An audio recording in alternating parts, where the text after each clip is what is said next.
और यहाँ पे आज का फर्स्ट ना प्रश्न है कि ग्रेफाइट किस प्रकार का क्रिस्टल है। तो और किस प्रकार का क्रिस्टल कहेगा तो ये आयनिक क्रिस्टल हो जाएगा दोस्तों, यानी कि ऑप्शन नंबर जो ए है इसका राइट आंसर हो जाएगा। अगर वहीं पूछता कि ग्रेफाइट में कौन सा बंधन पाया जाता है तो इसमें सहसंयोजक बंधन पाया जाता है, याद रखिएगा। तो यहाँ पे ऑप्शन नंबर जो ए है वह राइट आंसर हो जाएगा। और यहाँ पे आप देखेंगे कि पिंड केंद्रित घनाकार इकाई सेल में परमाणुओं की संख्या कितनी होती है। काफ़ी महत्वपूर्ण प्रश्न है दोस्तों कि पिंड केंद्रित घनाकार इकाई सेल में परमाणुओं की संख्या कितनी होती है। तो इसमें होती है या दो होती है, यानी कि ऑप्शन नंबर जो ए है वह सही आंसर हो जाएगा। आप अपना आंसर मिलाते चलेगा दोस्तों और लास्ट में कमेंट कीजिएगा कि ये सेशन आपको कैसा लगा। ये सभी इंटरनेट पर जारी हुए प्रश्नों का सेशन है दोस्तों, यानी कि इसमें 5 सेट होने वाले हैं। 5 सेट को अच्छे से तैयारी कर लेते तो 90% क्वेश्चन से इसी से ही रहने वाले हैं, 100% कह सकते हैं। कि विलयन के अणुसंख्या गुणधर्म का उदाहरण है घनत्व, द्रव्यमान, ताप और क्वथनांक का उन्नयन। तो हम लोग जानते हैं कि विलयन का अणुसंख्या गुणधर्म का उदाहरण हो जाएगा वह क्वथनांक का उन्नयन, यानी कि जो सी है वह सही आंसर हो जाएगा। और यहाँ पे आप देखेंगे कि निम्नलिखित में कौन सा पदार्थ सबसे अधिक हिमांक अवनमन उत्पन्न करता है। K2SO4, NaCl, यूरिया या ग्लूकोज। यहाँ पे सबसे अधिक पूछा है तो सबसे अधिक हिमांक अवनमन वो करेगा तो वह तो K2SO4 ही करेगा दोस्तों, यानी कि जो ऑप्शन नंबर ए है वह राइट आंसर हो जाएगा। इसका पीडीएफ चाहते हैं तो पीडीएफ आपको टेलीग्राम ग्रुप से ज्वाइन होकर इसका पीडीएफ डाउनलोड कर सकते हैं प्रैक्टिस के लिए दोस्तों। डिस्क्रिप्शन बॉक्स में उसका लिंक दिया गया है, ठीक। तो द्रवित NaCl के वैद्युत अपघटन के कैथोड पर मुक्त होता है। काफ़ी महत्वपूर्ण प्रश्न है दोस्तों। यहाँ पे इसको कैथोड वाला को जड़िया बनाइए। तो क्या क्लोरीन, सोडियम, सोडियम अमलगम या हाइड्रोजन। तो द्रवित NaCl तो है ही यहाँ पे।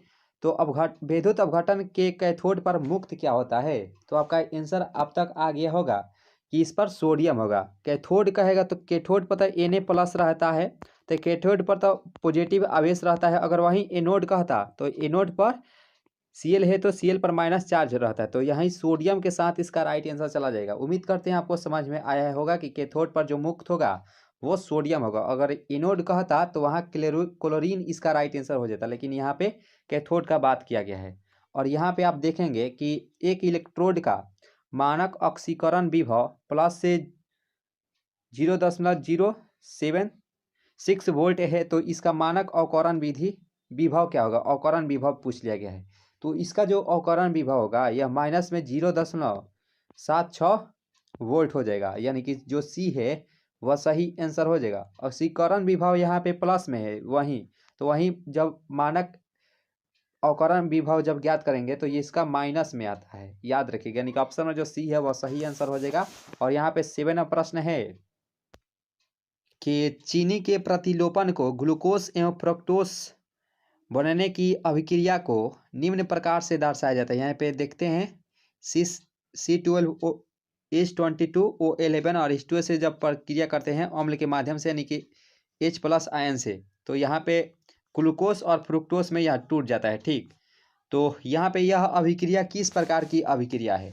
तो आपका आंसर आएगा छदम प्रथम कोटि की अभिक्रिया है, जो कि बिल्कुल ही राइट आंसर हो जाएगा दोस्तों, यानी कि जो सी है वह सही आंसर हो जाएगा। और यहाँ पे आप देखेंगे ये तो प्रश्न देखते ही आपका आंसर आ गया होगा कि किसी अभिक्रिया का वेग निम्नांकित प्रकार से व्यक्त किया जाता है, ठीक। और वेग के बराबर K × A² × B। तो इस अभिक्रिया की कोटि क्या होगी। तो यहाँ पे A² है, तो हम जानते हैं कि गुना में जो पावर रहता है वह जुटता है। तो यहाँ पे इसका पावर बी के पावर कुछ नहीं है तो 1 है, और इसका पावर 2 है, तो 1 और 2 मिलकर 3 इसका राइट आंसर हो जाएगा। जो अभिक्रिया की कोटि होगी वह तो 3 ही आएगी दोस्तों, यानी कि जो ऑप्शन नंबर बी है वह सही आंसर हो जाएगा। और यहाँ पे आप देखेंगे कि विद्युत क्षेत्र के प्रभाव से कोलाइडी कणों का गमन क्या कहलाता है। जल्दी जल्दी में ये नहीं लगा दीजिएगा कि टिंडल प्रभाव ही कहेंगे, बिल्कुल ही गलत हो जाएगा दोस्तों। यहाँ पे प्रश्न को आप सही से जरूर, वहाँ पे जब बोर्ड एग्जाम देने जाते हैं तो प्रश्न को आप सही से जरूर पढ़ने का प्रयास कीजिए, क्योंकि अब की बार का लक्ष्य है 35 में 35, एक भी कम नहीं होना चाहिए दोस्तों। ये हमारा 100% गारंटी है कि आप लाएंगे ही इस साल 35 में 35। तो यहाँ पे प्रश्न को अच्छे से पढ़िए कि विद्युत क्षेत्र के प्रभाव से कोलाइडी कणों का गमन क्या कहलाता है। तो यह विद्युत कण संचलन कहलाता है। इसे आप आसानी से याद कर सकते हैं, विद्युत कण संचलन इसका राइट आंसर हो जाएगा। और यहाँ पे आप देखेंगे कि वह प्राकृतिक पदार्थ जिससे धातु का निष्कर्षण फायदेमंद यानी कि अधिकतम फायदेमंद होता है, तो वह क्या कहलाता है। काफी महत्वपूर्ण प्रश्न है दोस्तों कि वह प्राकृतिक पदार्थ जिससे धातु का निष्कर्षण फायदेमंद होता है वह तो अयस्क ही होता है दोस्तों, यानी कि ऑप्शन नंबर जो ए है वह राइट आंसर हो जाएगा। और यहाँ पे आप देखेंगे कि साइनाइड विधि द्वारा प्राप्त धातु होता है क्रोमियम, कॉपर, सिल्वर और एल्युमिनियम। काफ़ी महत्वपूर्ण प्रश्न है दोस्तों कि साइनाइड विधि द्वारा प्राप्त धातु होता है, तो ये तो सिल्वर होता है दोस्तों, यानी कि ऑप्शन नंबर जो यहाँ पे सी है वह सही आंसर हो जाएगा। Silver is the right answer for this question. और यहाँ पे आप देखेंगे कि निम्नलिखित में कौन हाइड्रोजन बंधन नहीं बनाता। ये तो हलवा सवाल अब आपको लगता होगा कि इनमें से कौन हाइड्रोजन बंधन नहीं बनाता है। तो हाइड्रोजन बंधन यहाँ पे जो फोन हो गया, फोन तो नाइट्रोजन जो कि है यहाँ पे बनाएगा, और ओ यहाँ पे एच बॉन्ड बनाएगा, और ये HF ये भी बनाएगा, लेकिन ये जो ACL है ये नहीं बनाएगा, यानी कि जो सी है वह सही आंसर हो जाएगा। और यहाँ पे एसेट यानी कि सल्फर का ऑक्सीडेशन नंबर क्या होता है, तो यहाँ पे 288 और यहाँ पे 2, तो जाहिर सी बात है इसकी बाहरी कक्षा में 2 ही इलेक्ट्रॉन है, तो 2 ही ऑक्सीडेशन नंबर होगा, यानी कि ऑप्शन नंबर जो ए है वह राइट आंसर हो जाएगा दोस्तों। और यहाँ पे आप देखेंगे कि प्रबल अम्ल इनमें से बताने हैं कौन सा यौगिक है। तो निम्नलिखित में यौगिक में से यहाँ पे सबसे प्रबल अम्ल कौन सा है, HCl, HF, HBr या HI। तो आपका आंसर अब तक आ गया होगा कि इसका आंसर क्या होना चाहिए। जो HI होता है ये सबसे प्रबल अम्ल होता है, जो कि राइट आंसर हो जाएगा।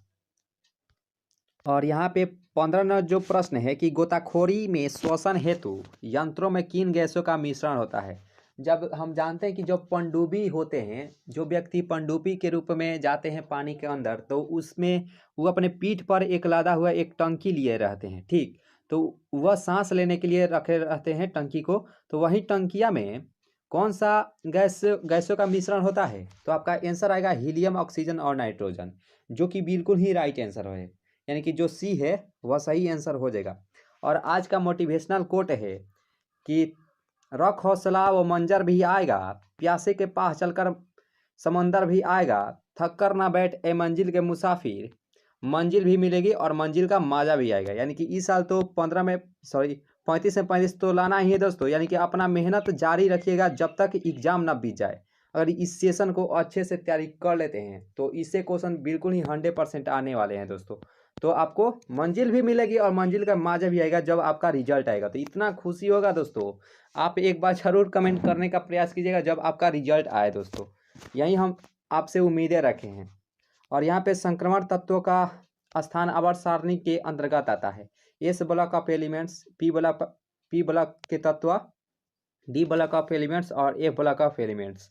तो आपका आंसर अब तक आ गया होगा कि संक्रमण तत्व का स्थान आवर्त सारणी के आता है डी ब्लॉक ऑफ एलिमेंट्स में, यानी कि ऑप्शन नंबर जो सी है वह सही आंसर हो जाएगा। जो भी उम्मीदें हैं आपकी माता पिता का वो आप पर ही निर्भर है दोस्तों। तो आप जो बचे हुए समय है उनमें इतना मेहनत कर दीजिए कि आपका अगर 80% बनता हो एग्जाम में तो आपका 90% एग्जाम में आए, ये हमारा 100% गारंटी है कि आप ला सकते हैं। इतना मेहनत कर दीजिए इससे बचे हुए समय में। और यहाँ पे आप देखेंगे कि निम्नलिखित में कौन प्रथम संक्रमण तत्व के श्रेणी का सदस्य नहीं है। यहाँ पे सदस्य नहीं पूछा है दोस्तों। तो क्रोमियम होता है, ये भी होता है, लोहा भी होता है और एमएन भी होता है, और जो मैग्नीशियम होता है ये नहीं होता है, यानी कि ऑप्शन नंबर जो सी है वह सही आंसर हो जाएगा।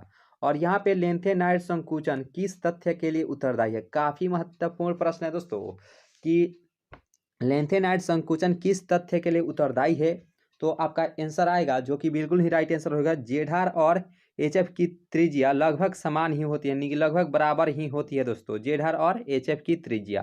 तो यहाँ पे जो सी है वह सही आंसर हो जाएगा। और यहाँ पे पूछ लिया गया है कि संक्रमण धातु के आयनों में कौन प्रतिचुंबकीय है। तो यहाँ पर संक्रमण धातु के आयनों में पूछा है, तो ये तो लोहा और निकेल और Fe ये सभी तो ये लौह चुंबकीय होते हैं। तो यहाँ पे जो जेड होती है ये प्रति चुंबकीय है, ये अणु चुंबकीय हो जाएगा कॉपर। तो याद रखिएगा ऑप्शन नंबर जो यहाँ पे जो डी है वह सही आंसर हो जाएगा, जो कि प्रति चुंबकीय गुण दर्शाता है, जेड है यानी कि जस्ता। और यहाँ पे देखेंगे कि जटिल आयन CuNH3 होल 4 के पावर यहाँ पे 2 से है कि संरचना वर्ग तलीय है। तो उस जटिल आयन में कॉपर का प्रसंकरण यानी कि हाइब्रिडाइजेशन पूछा है। तो हाइब्रिडाइजेशन क्या होता है इसमें, कि इसमें DsP2 होता है हाइब्रिडाइजेशन, यानी कि जो सी है वह सही आंसर के साथ राइट आंसर हो जाएगा। सेशन अच्छी लग रही हो तो इसे लाइक जरूर कीजिएगा दोस्तों, और चैनल पर नए जुड़े हो तो जरूर सब्सक्राइब कीजिएगा। चलते हैं नेक्स्ट प्रश्न के बारे में देखते हैं। तो यहाँ पे आप देखने का प्रयास करेंगे PtC2H4Cl3 में Pt की ऑक्सीडेशन नंबर ज्ञात करना है। तो इसका तो ऑक्सीडेशन नंबर 2 आता है दोस्तों, यानी कि जो ऑप्शन नंबर बी है वह राइट आंसर हो जाएगा। और यहाँ पे देखेंगे सेकेंडरी ब्यूटिल क्लोराइड का IUPAC नाम पूछ लिया गया है, IUPAC नाम। तो सेकेंडरी ब्यूटिल क्लोराइड का IUPAC नाम होता है दोस्तों। तो वो आपका आंसर भी आ गया होगा कि 2-क्लोरोब्यूटेन को ही सेकेंडरी ब्यूटिल क्लोराइड कहा जाता है, यानी कि ऑप्शन नंबर जो बी है वह सही आंसर हो जाएगा। और यहाँ पे आप देख रहे होंगे ये काफ़ी महत्वपूर्ण प्रश्न है दोस्तों, ये सब्जेक्टिव क्वेश्चंस में पूछा जाता है कि निम्नलिखित में किस विधि द्वारा प्राइमरी, सेकेंडरी और टर्शियरी अल्कोहल में विभेद किया जाता है। तो आपका आंसर भी अब तक आ गया होगा कि इसका आंसर क्या होगा, कि ये सभी के साथ विभेद किया जा सकता है, उपयुक्त सभी, ऑल ऑफ दीज इसका राइट आंसर हो जाएगा।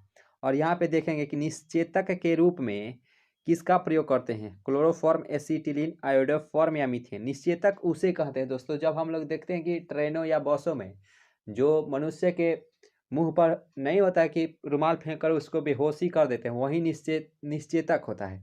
तो वहीं उसमें क्लोरोफॉर्म सुंघा दिया जाता है, यानी कि ऑप्शन नंबर जो ए है वो राइट आंसर हो जाएगा। Chloroform is the right answer for this question. Session अच्छी लग रही हो तो इसे एक लाइक जरूर कीजिएगा दोस्तों, और इसका सब्जेक्टिव चाहते हैं तो जरूर कमेंट करने का प्रयास कीजिएगा, आपके सामने सब्जेक्टिव क्वेश्चन भी प्रोवाइड कर दिया जाएगा।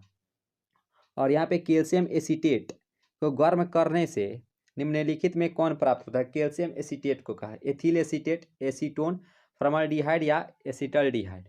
तो इसमें एसीटोन का निर्माण होता है, ठीक। तो यहाँ पे जो ऑप्शन नंबर सी है वह सही आंसर हो जाएगा। और ये जो देख रहे हैं कि एल्कोहल में कौन रहता है, इससे रिलेटेड 100% क्वेश्चन आपके बोर्ड एग्जाम में रहेगा। इससे रिलेटेड क्वेश्चन कि एल्कोहल में जो रहता है क्रियात्मक समूह, तो वो तो ऑप्शन नंबर जो ए है वह राइट आंसर हो जाएगा। और जो सी है ये कीटोन होता है, सी कीटोन, कीटोन। और ये जो है ऑप्शन नंबर बी ये एल्डिहाइड हो जाएगा। और ये एमाइड हो जाएगा, एमाइड। और एक आता है C डबल बॉन्ड OH, यानी कि ये कार्बोक्सिलिक एसिड का ये होता है, ठीक। तो यहाँ पे ऑप्शन नंबर जो ए है वह राइट आंसर हो जाएगा। और यहाँ पे 27 नंबर प्रश्न को आप देख रहे हैं कि निम्नलिखित में कौन एल्डिहाइड और कीटोन में विभेद कर सकता है। एल्डिहाइड और कीटोन में कौन विभेद कर सकता है। तो आपका आंसर भी आया होगा जो कि बिल्कुल ही राइट आंसर है, Fehling William. Fehling William is the right answer for this question, यानी कि ऑप्शन नंबर जो ए है वो राइट आंसर हो जाएगा। और प्राइमरी एमीन का क्रियात्मक समूह कौन सा है, प्राइमरी एमीन का पूछा है। तो हम जानते हैं कि CH3 CH2 और यहाँ पे NH2 को हम लोग प्राइमरी एमीन कहते हैं। तो ऑप्शन नंबर जो बी है वह सही आंसर हो जाएगा। अगर वहीं CH मान लीजिए यहाँ पे हम इसको हटा देते हैं और यहाँ पे हम CH ही रख देते हैं, और यहाँ पे हम लोग CH3 कर देते हैं, और यहाँ पे हम लोग NH कर देंगे। NH जब कर देंगे ये सेकेंडरी एमीन हो जाएगा, और वहीं ये प्राइमरी एमीन हो जाएगा, ऑप्शन नंबर बी। अगर वहीं अगर N जुड़ता तो एन अगर जुड़ता, मान लीजिए कि ये देख लीजिए इस तरह से, अगर टर्शियरी एमीन का पूछता तो CH3 यहाँ पे C और यहाँ पे CH3 और यहाँ पे CH3 रहता, और यहाँ पे अगर एन जुड़ता तो यहाँ पे तो ये टर्शियरी एमीन का होता है। तो ऑप्शन नंबर जो बी है वह राइट आंसर हो जाएगा। और यहाँ पे 29 नंबर प्रश्न को आप देख रहे हैं कि तनु एवं अल्प क्षारीय के MnO4 के घोल को क्या कहा जाता है। काफ़ी VVI प्रश्न है दोस्तों कि तनु एवं अल्प क्षारीय के MnO4 के विलयन को क्या कहा जाता है। तो इसे ही हम लोग आसानी से कहते हैं कि इसे बियर अभिकर्मक के रूप में इसे जानते हैं दोस्तों, यानी कि ऑप्शन नंबर जो सी है आपका आंसर सही हो जाएगा। बिल्कुल ही आसानी तरीके से हम लोग 35 में 35 ला देंगे दोस्तों इस साल, पूरा विश्वास रखिए दोस्तों। इतना रिवीजन करवा देंगे परीक्षा से पहले कि ये थर कांपेगा ऑब्जेक्टिव क्वेश्चंस की। आखिर हम 70 में से 35 बनाए किसका, यानी कि 70 में लगभग आपको 60+ क्वेश्चंस का आंसर मालूम रहेगा पहले से ही। तो आप चुन चुन के बनाइएगा, यानी कि नहीं कहते हैं कि दुश्मनों को चुन चुन कर मारेंगे, तो उसी तरह से हम लोग चुन चुन कर बनाएंगे पूर्णतः 70 में से 35 ऑब्जेक्टिव, यानी कि धाकर तरीके से ही तैयारी कराएंगे इस बार। फिनॉल को जास्ता चूर्ण के साथ उबालने पर निम्नलिखित में क्या बनता है? नाइट्रोबेंजीन, एनिलीन, बेंजीन या जिंक फिनॉक्साइड। तो जब फिनॉल होता है, यहाँ पे फिनॉल का सूत्र देख लीजिए, फिनॉल का आकृति भी पूछा जाता है, आकृति, ठीक। तो यहाँ पे फिनॉल को जास्ता चूर्ण के साथ जब अभिक्रिया करते हैं तो उस समय बेंजीन का निर्माण होता है, जो कि यहाँ पे आप देख सकते हैं बेंजीन, यहाँ पे C6H6 ये बेंजीन का क्रियात्मक समूह है, यानी कि ऑप्शन नंबर जो सी है वह सही आंसर हो जाएगा। और यहाँ पे कार्बोक्सिलिक एसिड का क्रियात्मक समूह पूछा है, हम लोग नहीं वहाँ पे देखे थे अलग से कि सी डबल ओ और एच ये क्रियात्मक समूह होता है कार्बोक्सिलिक एसिड का, यानी कि ऑप्शन नंबर जो सी है वह राइट आंसर हो जाएगा। ये कीटोन का हो गया ऑप्शन नंबर बी, और ऑप्शन नंबर ए है ये एल्डिहाइड का हो गया, ऑप्शन नंबर जो डी है वह अल्कोहल का हो गया, यानी कि जो सी है वह सही आंसर हो जाएगा। और यहाँ पे आप देखेंगे कि एक कार्बनिक यौगिक की अभिक्रिया NaHCO3 के संतृप्त जलीय विलयन से कराने पर फुदफुदाहट का आवाज़ होती है, ठीक। फुदफुदाहट यानी फुदफुदाहट की होती है, निम्न में से वह कौन सा यौगिक है? यहाँ पे आप यौगिक बताना है। तो जो यौगिक यहाँ पे है दोस्तों वो तो एसिटिक एसिड होता है, एसिटिक अम्ल। यहाँ पे ऑप्शन नंबर जो सी है वह सही आंसर हो जाएगा। और एसिटिक अम्ल की बात करें ये सिरका में पाया जाता है, याद रखिएगा। तो ऑप्शन नंबर जो सी है वह सही आंसर हो जाएगा। और यहाँ पे पूछ लिया गया है कि एस्टर को निम्नलिखित में किस सूत्र से व्यक्त करते हैं? एस्टर का पूछ लिया गया है, तो काफ़ी महत्वपूर्ण है। तो एस्टर को हम लोग जानते हैं, यहाँ पे एस्टर का ये, और यहाँ पे सी और डबल बॉन्ड ओ, फिर OR, यानी कि ऑप्शन नंबर जो बी है वो राइट आंसर हो जाएगा। और यहाँ पे देखेंगे नाइट्रो एल्केन के अवकरण से क्या बनता है? नाइट्रो एल्केन के अवकरण से जो बनता है, आपका आंसर भी आ गया होगा कि इसका आंसर क्या होना चाहिए। तो जो यहाँ पे नाइट्रो एल्केन के अवकरण से प्राइमरी एमीन बनता है, यानी कि जो सी है वह सही आंसर हो जाएगा, प्राइमरी एमीन, यानी कि CH3 CH2 और यहाँ पे NH2 हो जाएगा, ये प्राइमरी एमीन है, जो कि ऑप्शन नंबर सी में इसका राइट आंसर दिया हुआ है। और यहाँ पे देखेंगे DNA और RNA में भस्म उपस्थित है, यानी कि इनमें से दोनों में ऐसी कौन सी स्थिति आती है जो दोनों में समान होती है? तो यूरेसिल तो ये RNA में उपस्थित है, तो इसमें ये गलत हो जाएगा। और यूरेसिल तो ये भी RNA में उपस्थित होता है, ये भी गलत होगा। और थाइमिन जो होता है ये होता है DNA में, जो कि ये भी गलत हो जाएगा, क्योंकि इसमें समान दर्शाना है। तो समान वही हो जाएगा ऑप्शन नंबर बी। अब तक आप दे दिए होंगे कि गुआनिन, एडेनिन और साइटोसिन जो होता है ये दोनों में लगभग समान होता है, यानी कि 100% ये समान रहता है। और असमान वहाँ रहता है जो DNA में थाइमिन उपस्थित रहता है, लेकिन वहीं RNA में यूरेसिल उपस्थित रहता है, वो इसीलिए वो असमान है। लेकिन यहाँ पे ये जो तीन होता है गुआनिन, एडेनिन और साइटोसिन, ये समान रहता है दोनों में, तो वहीं इसका राइट आंसर हो जाएगा। और यहाँ पे देखेंगे कि निम्नलिखित में साधारणतया मानव शरीर द्वारा नहीं बनाए जाते हैं एंजाइम, विटामिन, प्रोटीन और हार्मोन। तो मानव शरीर के द्वारा वही नहीं बनाया जाता है विटामिन, क्योंकि ये विटामिन जो होता है ये अलग से हम लेते हैं, तो वहीं इसका राइट आंसर हो जाएगा दोस्तों। और यहाँ पे देखेंगे कि निम्नलिखित में किस बहुलक में एमाइड बंधन पाया जाता है? एमाइड बंधन, तो एमाइड बंधन जाहिर सी बात है नाइलॉन 6 में पाया जाएगा, यानी कि ऑप्शन नंबर जो ए है वह राइट आंसर हो जाएगा। तो दोस्तों इस प्रकार से इस महत्वपूर्ण सेशन को यहीं पे खत्म करते हैं। अगला जो सेशन आएगा वह इससे अधिक आएगा दोस्तों, यानी कि 70 तक ऑब्जेक्टिव रहेगा। इस सेशन में बस इतना ही। अगर सेशन आपको थोड़ा सा भी अच्छी लगी हो तो एक लाइक जरूर कीजिएगा दोस्तों, और चैनल पर नए जुड़े हो तो चैनल को जरूर सब्सक्राइब कीजिएगा, और इस वीडियो को अधिक से अधिक अपने दोस्तों के पास जरूर शेयर कीजिएगा। तो मिलते हैं नेक्स्ट वीडियो में नई उम्मीदों के साथ। तो आज के लिए इतना ही, थैंक यू।